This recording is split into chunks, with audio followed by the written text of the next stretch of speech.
Kita pantau bagaimana situasi terkini dari kebakaran Rumah Sakit Hermina Jatinegara, Jakarta Timur. Kita tanyakan kepada jurnalis Kompas TV, sudah ada Jona Hamonangan dan juga juru kamera Andika Pratama di sana. Selamat pagi, Jona.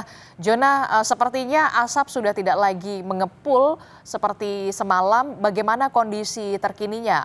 Apakah sudah mulai fase pendinginan atau seperti apa, Jona? Ya, di sisi saat ini proses yang sedang terjadi adalah proses pendinginan.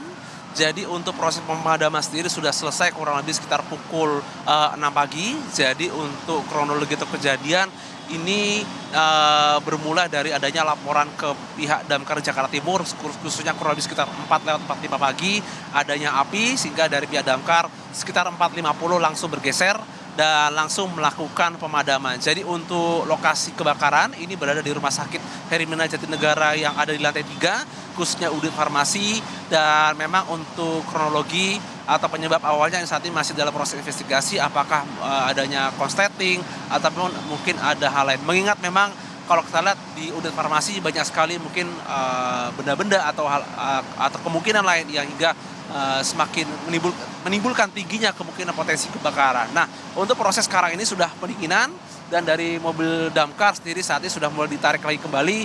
Tadi kami melihat ada kurang lebih sekitar ada antara 8 hingga 10 mobil high pressure, mobil yang memang cukup besar dan mengeluarkan pipa untuk bisa mengalirkan. Nah, kalau kita lihat sekarang di belakang saya ada yang seperti selang dan juga ada kipas. Ini adalah mobil yang dipakai dalam rangka untuk menghisap asap yang berada di dalam, khususnya yang ada di unit lantai 3, sehingga nanti akan ditarik keluar untuk mengurangi adanya potensi atau kebakaran atau mungkin asap-asap dari kepulan kebakaran sendiri. Jadi untuk proses pendinginan kurang lebih sudah selesai, dan dari pihak petugas damkar sendiri tadi saya sudah mengecek dalam, mereka sendiri dalam rangka melakukan pengecekan mulai dari puing-puing atau mungkin dari adanya potensi lain. Kami tidak bisa masuk ke unit farmasi dikarenakan memang dilarang dan memang cukup berbahaya, tapi dari hasil kami tadi bertanya kepada petugas damkar, mereka mengatakan memang ini masih harus dicek lebih dahulu apakah mungkin ada benda-benda yang menimbulkan kebakaran atau tidak. Tapi yang pasti dari pihak rumah sakit langsung mematikan adanya listrik ada di lantai 3, dan kami tadi juga sempat mengecek ke pihak PLN, memang sempat dimatikan dan sekarang sudah mulai proses dihidupkan lagi. Nah, untuk proses kebakaran ini beruntung tidak ada korban jiwa, tapi memang dikarenakan untuk menghindari adanya potensi adanya kebakaran gedung, maka dari pihak rumah sakit langsung mengeluarkan pasien, dan pasien sendiri tadi sudah kami melihat keluar kurang lebih sekitar pukul 6 pagi gitu. Dan ini memang masih berada di luar, belum bisa dimasukkan lagi ke dalam dikarenakan memang dari pihak damkar masih melakukan pengecekan. Nanti ketika sudah dilakukan pengecekan dan dinyatakan sudah clear, barulah nanti dari pihak rumah sakit bisa mengizinkan pasien dan juga keluarga pasien bisa kembali lagi masuk ke rumah sakit untuk dilakukan perawatan kembali. Belum ada jawaban dari pihak Rumah Sakit Hermina terkait dengan penyebab awal kebakaran atau mungkin adanya hal lain.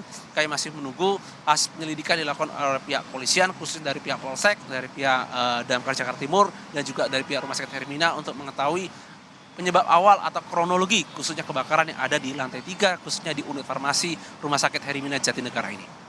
Adisti. Oke, Jona, jadi api diduga muncul dari ruang farmasi di lantai 3 pada pukul 4 pagi tadi, dan saat ini proses pendinginan sudah mulai berlangsung. Tapi kemudian yang jadi pertanyaan adalah begini, bagaimana pasien-pasien ini kemudian ditempatkan di mana? Tadi Anda sudah menyatakan di parkiran rumah sakit, kemudian juga ada di ruang IGD. Nah, bagaimana dengan nasib-nasib mereka, pasien-pasien yang berada di ruang perawatan intensif atau ICU? Ya, untuk pasien khususnya yang berada di ruang UGD atau ICU, tadi saya sendiri sudah menanyakan ke damkar, langsung dibawa keluar atau dievakuasi. Jadi mereka masih menggunakan bed dan juga menggunakan beberapa perangkat, mungkin perangkat seperti selang ataupun mungkin seperti kabel gitu. Saya kurang paham terkait dengan medisnya, tapi yang pasti mereka langsung dievakuasi. Kemana saja dievakuasinya? Memang ada tersebar di beberapa titik, ada yang berada di parkiran, ada juga berada di gedung Hermina, tapi ini seperti gedung administrasi, jadi memang gedung yang terlihat cukup aman untuk bisa dijadikan salah satu titik kumpul khususnya untuk dari pasien sendiri. Nah, untuk pasien khususnya berada di UGD ini memang cukup rawan, apalagi mungkin yang akan operasi atau mungkin sedang operasi atau mungkin pasca operasi seperti apa, kami juga masih mencari tahu bagaimana kondisinya. Tapi penglihatan kami tadi memang cukup banyak yang menggunakan bed. Apakah mereka adalah pasien yang setelah operasi atau sedang dioperasi, kami tidak terlalu mengetahui, dikarenakan memang mereka terlihat terburu-buru untuk merapikan khususnya bed yang ada. Mengingat kalau kita lihat lokasi parkir tidak terlalu besar, jadi bisa dibayangkan betapa riuhnya dalam pengaturan khususnya pasien yang segera dievakuasi.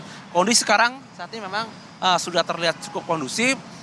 Beberapa mobil damkar sudah ditarik dan juga dari keluarga pasien yang awalnya mungkin mereka belum datang juga mereka juga sudah datang untuk mengecek khususnya ke keluarga pasien sendiri. Adisti. Oke, baik, kita akan tunggu bagaimana keterangan yang diberikan dari pihak rumah sakit terkait dengan kronologi, termasuk juga soal penyebab pasti kebakaran, termasuk juga soal bagaimana proses evakuasi terhadap para pasien. Terima kasih informasi jurnalis Kompas TV, Jona Hamonangan dan juga juru kamera Andika Pratama melaporkan.